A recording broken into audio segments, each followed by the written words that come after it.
welcome back to Tort Talk. Another week and another settlement. This time we have NEC, social media addiction pressure mounting, and spinal stimulator buzz. First for the show. Maybe not the first, but we haven't talked about it in a while. Welcome back, John Robinson and Joe Fantini. I'm your host today, Mark Ryu. What do we got, boys? Sorry to interrupt your regularly scheduled programming, but I wanted to talk about something that we built at RR Digital, a partnership model specifically designed to help your mass tort firm sign more cases. The right plaintiffs plus your firm equals more cases. That's the formula, and I cannot wait to show you how it works. Just visit rrdigitalmedia.com for more information. And now, back to the show. Yeah, I mean, you started off with it. I think this was the big news of the week. We finally saw some movement in NEC in a positive direction. It was a $675 million settlement. Joe, I think it was for 2,000 cases, right? What can you tell us about what happened in this settlement? Who does it affect? How does this impact the NEC cases going forward?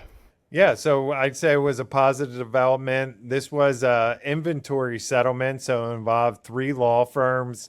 It included the Gill case, which was the $495 million verdict that was up on appeal. It looked like that case got settled along with about 2,000 other ones represented by these 3 firms, only with Abbott. So we'd say overall is positive development. You know, it's a pretty big number, but the litigation's going forward. Right now, we have the first MDL bellwether trial that's ongoing. That's going to be a huge case. Hopefully we can get a verdict in that one as well. You know, that will really help some further settlement discussions. It looks like the majority of the actions in state court, we only have about 800 cases pending in the MDL, but there's some multi-plaintiff complaints out there. It looks like there's a couple thousand cases still pending. So we really need this good verdict in the MDL to get to the momentum. And then hopefully that leads to other settlements with Abbott in the remaining cases, and then also Mead, which has a large number of cases as well. So, Joe, you said, what were the 3 firms involved in the settlement? Yeah, so I know what the firms are. I'm not sure if that's public right now, so I don't know if we're talking about that right yet. Got it. Okay. So now that this settlement has occurred, knowing that it's an inventory settlement and it doesn't cover the entire global universe of cases, what does this mean for firms who either have cases that weren't part of the settlement or are interested in now going out and acquiring cases? Good idea, bad idea? What's the Joe Fantini take? For firms that weren't, part of the settlement, I think it's a good sign, right? Once they settle with one group, they usually come and settle with the next one. What we've seen here is just a really sophisticated, experienced law firm get knocked off, really driven by that huge verdict that was up on the appeal. Had some opportunity for the defendants to take out 2,000 cases. So basically they paid another $175 million for 2,000 cases, about $80,000 a case. We don't know what that, big verdict case ended up resolving for. So I don't think the numbers are astronomical here in terms of people getting new cases. I'd say, sure, it seems like there's going to be a settlement. I know the cases come down to the specific causation. So they're tough cases to get, tough cases to prove, injured plaintiffs going into it. All of these are premature babies that are using this formula. So it's not my most recommended mass tort, but there is opportunity, and this window seems to be shortening. So if you want to get a little risky, go ahead and get out there and get some of these cases. Now, these are cases that have historically been difficult to acquire, skewed towards the more expensive side.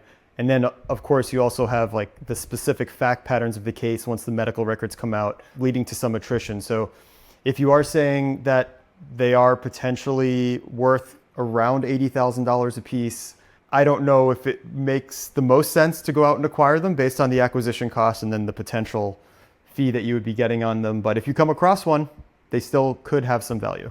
Yeah, that's much better. Well said by you. All right, moving on to the next one. We have 2 trials that are ongoing involving Meta. The first is in Tennessee, and the second is in Oakland, involving 29 state attorney generals. What's going on there, Joe? Yeah, so we have a lot of trial pressure focusing really on Meta. So we have action going on in Tennessee State Court. You know, the testimony that's coming out there is pretty bad for our boy Zuckerberg and Meta, basically saying that, you know, he was warned to put some of these child safety parameters in place. He decided not to. That case is separate than the one that most of the attention's focused on, the 29 AGs in Oakland that just started. This is the case you remember we talked about before where they demanded the $1.5 trillion. So that's going to be a long trial. The Tennessee one's probably going to wrap up before I could see us getting a verdict, you know, sometime in September. For the other one with the bigger number of AGs, that's probably going to take us into October. But it's really make or break time right now for Meta and these other social media giants. While this is going on, we've seen a huge uptick in individual case filings, the individual plaintiffs in the MDL and in California. So if you got them, file them, you know, work the cases up. There's still a lot of individual cases that I think most of our listeners probably have. So keep pushing those cases. I don't think we'll see any more of them actually get to trial. Zuck, if you want to come defend yourself, have your people talk to my people. We'd love to have you on. I hear this is the potential end of the endless scroll. Like, we may have lived in an era that our children will never remember because it didn't exist, where you could literally just sit there and swipe and swipe and swipe and swipe. Be interesting to see how this actually trickles down to the product in everyone's everyday lives, because I do not foresee that product feature surviving with the current landscape and the amount of pressure that's currently on Instagram, Meta, TikTok, YouTube. It is an interesting situation we're dealing with. No, and that's exactly right. You know, we come on here, we talk about the trials, we talk about the numbers, but it's also about enacting this change, right? And bringing about the changes to the products that make these people safe, the kids safer. So the scrolling, that's going to be gone. I'll call it right here, mark the tape. That feature is going to be gone. But we've also seen, you know, in some of the other social media ones with TikTok, you know, this pressure that's on them that brings about some of the change that we really need to see. Speaking of TikTok, we saw a $400 million settlement from TikTok and the Department of Justice for violating, I want to get this correct, the Children's Online Privacy Protection Act. Tell us about that, Joe. How did this come about, and does this mean anything for the plaintiff litigation? Yeah, for the plaintiff litigation, maybe not so much, but it shows that, you know, TikTok's willing to settle cases. So basically, this complaint was filed back in 2024. And basically what happened is since that time, TikTok's been sold. They have no users. They've implemented these changes. They're being a lot more strict and restrictive with the child information that they're coming in possession with. And that kind of goes to what we were just talking about, these changes on the platforms that are being made that are helping to keep the kids safe. This is an example with the settlement with TikTok and the DOJ.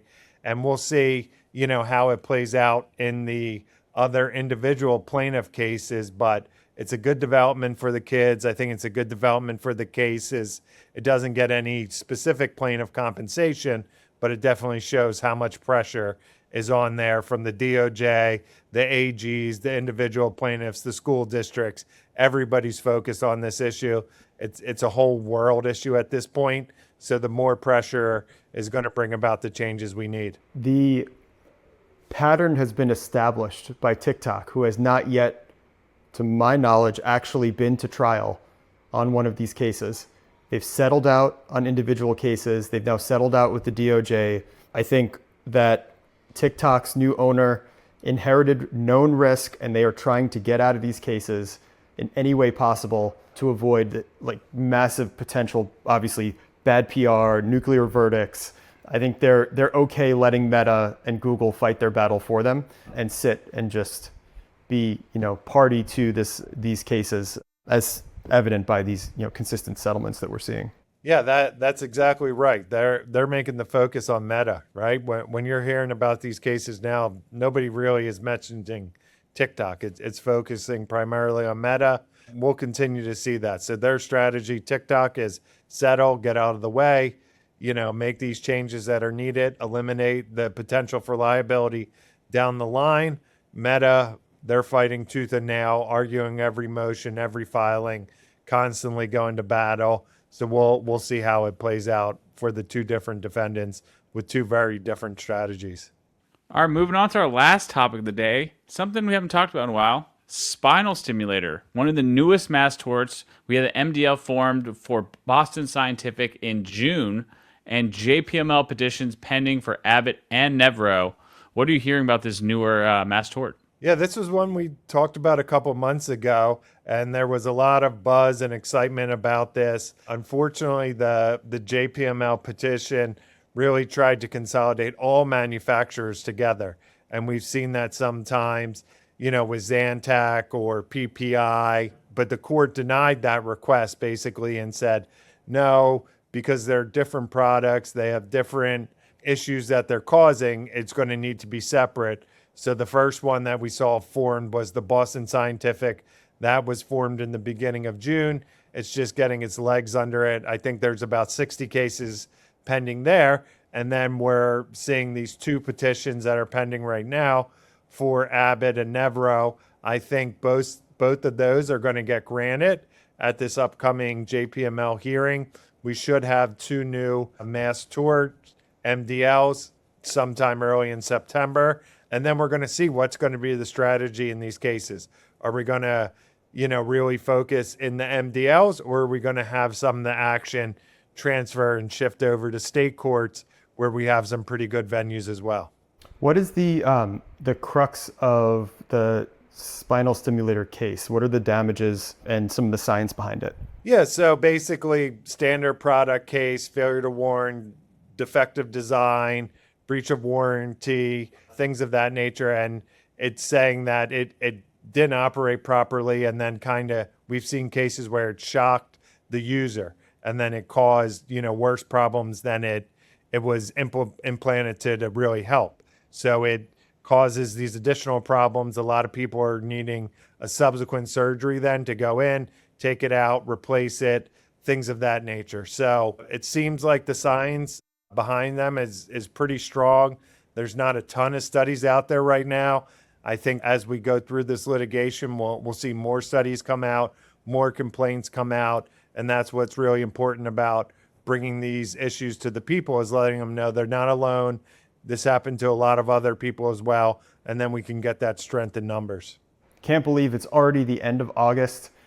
At the very, very tail end of the month, we're heading into September, which means we are 1 month away from MTMP. We'll see what the exciting tort of the moment is when we get to Las Vegas. Obviously, a bunch of excitement around Olympus scopes. Social media addiction, I'm sure, will still be a very hot topic. The AI suicide cases. We've got everything that's going on with the barred power ports. We're now talking about the spinal stimulators. I mean, it is an exciting time here in the summer of mass torts as it begins winding down. We head into the fall.